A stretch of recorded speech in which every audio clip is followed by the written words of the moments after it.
लखनऊ से सामने आई ये वारदात सिर्फ एक हत्या की कहानी नहीं है, बल्कि एक ऐसा मामला है जिसने रिश्तों, विश्वास और परिवार की नींव तक को झकझोर दिया है।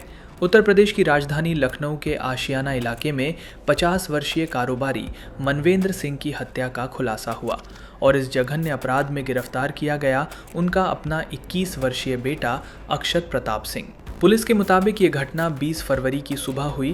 परिवार के भीतर लंबे समय से पढ़ाई और करियर को लेकर तनाव चल रहा था। बताया जा रहा है कि मनवेंद्र सिंह अपने बेटे पर मेडिकल की तैयारी करने और डॉक्टर बनने का दबाव बना रहे थे। अक्षत इस दिशा में रुचि नहीं रखता था। इसी मुद्दे को लेकर घर में अक्सर बहस होती थी। जांच में सामने आया है कि घटना वाली रात भी पिता पुत्र के बीच तीखी कहासुनी हुई, जो कथित तौर पर हिंसक टकराव में बदल गई। पुलिस का कहना है कि घर के भीतर ही मनवेंद्र सिंह को गोली मारी गई। उस समय घर में उनकी बेटी भी मौजूद थी। जांच में ये महत्वपूर्ण तथ्य सामने आया कि बेटी ने पूरी घटना देखी। आरोप है कि वारदात के तुरंत बाद अक्षत ने अपनी बहन को धमकी दी कि अगर उसने किसी को कुछ बताया तो अंजाम बुरा होगा। यही वजह रही कि शुरुआत में परिवार की ओर से सच्चाई सामने नहीं आई। हत्या के बाद घटनाओं की श्रृंखला और भी भयावह हो जाती है। पुलिस जांच के मुताबिक आरोपी ने शव को छिपाने की योजना बनाई।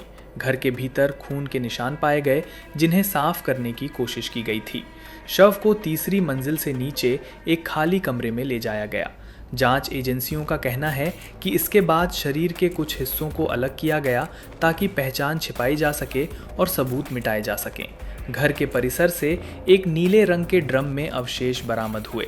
पुलिस का दावा है कि शरीर के कुछ हिस्से अलग अलग स्थानों पर फेंके गए। अब तक सिर बरामद नहीं हो सका है और उसकी तलाश जारी है। पुलिस टीमें शहर के बाहरी इलाकों में सर्च ऑपरेशन चला रही हैं। ये भी सामने आया है कि कुछ हिस्सों को एक बैग में भरकर बाहर ले जाया गया था। जांच में एक और अहम खुलासा हुआ। घर से लगभग 10 लीटर मिट्टी का तेल बरामद किया गया। पुलिस का मानना है कि आरोपी कथित तौर पर अवशेषों को जलाकर पूरी तरह से सबूत खत्म करना चाहता था। हालांकि वो अपनी योजना को अंजाम दे पाता, उससे पहले ही जांच की सुई उसी की ओर घूमने लगी। सबसे चौंकाने वाली बात यह है कि हत्या के बाद अक्षत ने खुद अपने पिता की गुमशुदगी की रिपोर्ट दर्ज कराई। उसने पुलिस को बताया कि उसके पिता अचानक घर से लापता हो गए हैं। लेकिन जब पुलिस ने घर का निरीक्षण किया तो कई संदिग्ध परिस्थितियां सामने आईं। खून के धब्बे, सफाई के निशान और बयान में विरोधाभास ने शक गहरा दिया। फॉरेंसिक टीम को मौके पर बुलाया गया। वैज्ञानिक तरीके से साक्ष्य जुटाए गए। जब पुलिस ने अक्षत से गहन पूछताछ की तो वो कथित तौर पर टूट गया और उसने अपना अपराध स्वीकार कर लिया। पुलिस के अनुसार उसने न केवल हत्या की बात कबूली, बल्कि शव को छिपाने, सबूत मिटाने की तैयारी करने, बहन को धमकाने और पुलिस को गुमराह करने के लिए झूठी गुमशुदगी रिपोर्ट दर्ज कराने की बात भी मानी। फिलहाल आरोपी पुलिस हिरासत में है। उसके खिलाफ हत्या, सबूत मिटाने की कोशिश, आपराधिक धमकी और पुलिस को गुमराह करने से संबंधित धाराओं में मामला दर्ज किया गया है। वरिष्ठ अधिकारी पूरे केस की निगरानी कर रहे हैं। पोस्टमार्टम रिपोर्ट और फॉरेंसिक विश्लेषण से मौत के सटीक समय और परिस्थितियों की पुष्टि की जा रही है। ये मामला केवल एक पारिवारिक विवाद की परिणति नहीं है, बल्कि समाज के लिए एक गंभीर चेतावनी भी है। बढ़ता शैक्षणिक दबाव, संवाद की कमी और गुस्से पर नियंत्रण न होना, ये सभी कारक मिलकर एक खतरनाक स्थिति पैदा कर सकते हैं।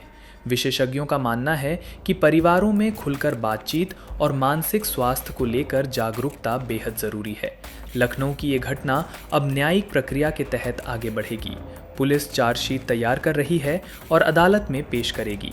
लेकिन इस पूरे घटनाक्रम ने ये साफ कर दिया है कि जब रिश्तों में तनाव अपनी सीमा पार कर जाता है तो परिणाम बेहद त्रासद हो सकते हैं।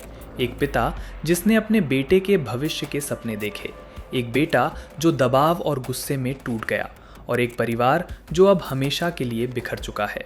लखनऊ की ये वारदात सिर्फ एक क्राइम स्टोरी नहीं, बल्कि एक ऐसी सच्चाई है जो हर घर को ये सोचने पर मजबूर करती है, क्या हम अपने अपनों को सुन पा रहे हैं या सिर्फ उनसे उम्मीदें लगा रहे हैं।